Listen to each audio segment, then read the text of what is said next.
Hello everybody, and thank you for tuning in to the weekly report. The abortion battle we don't need. Former President Donald Trump infuriated many anti-abortion voters last week when he refused to commit to national abortion restrictions and seemed to blame them for Republican losses in the 2022 midterm elections. Trump even criticized the 6 weeks abortion ban signed by Florida Governor and fellow Republican candidate Ron DeSantis. So not only is Trump balking at national restrictions, but he is criticizing a state restriction. What are pro-life voters to do? Politically, Trump may feel he does not need the pro-life vote as much as he did in his previous presidential runs.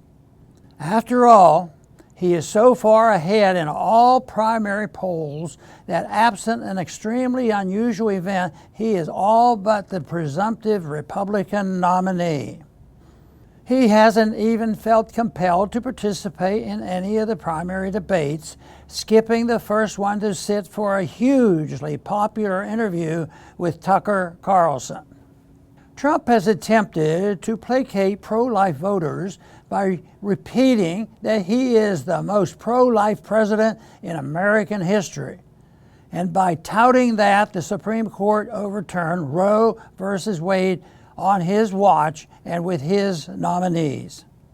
He is positioning himself as a moderator and deal maker, promising to finally make peace on the abortion issue after 52 years of political warfare. It is understandable that Trump may feel he has more wiggle room on the abortion issue this time. Pro-life voters are likely sufficiently angered by the rapid advance of cultural Marxism and social chaos of the past 3 years under Biden that they are ready to jump at even the possibility of a return to more socially conservative values to the White House. After all, if pro-life voters just stay home on Election Day, they may end up with something far worse than a generally friendly occupant in the White House. But it doesn't need to be this way. I strongly believe that the more difficult the issue is, the more local should be the solution. That is the real success of the Dobbs decision, because abortion should have never been a federal issue in the first place. Overturning Roe versus Wade returned us to where we belong, with state and local laws governing all issues not constitutionally reserved for the federal government. Bigger problems are best decided closest to home.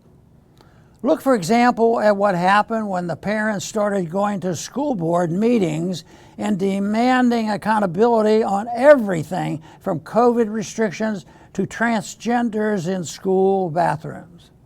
Parents were extremely effective because they only had to travel to the local school board meeting to demand and get results.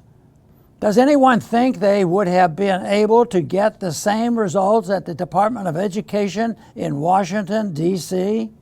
Similarly, immigration is much better handled by those closer to the action.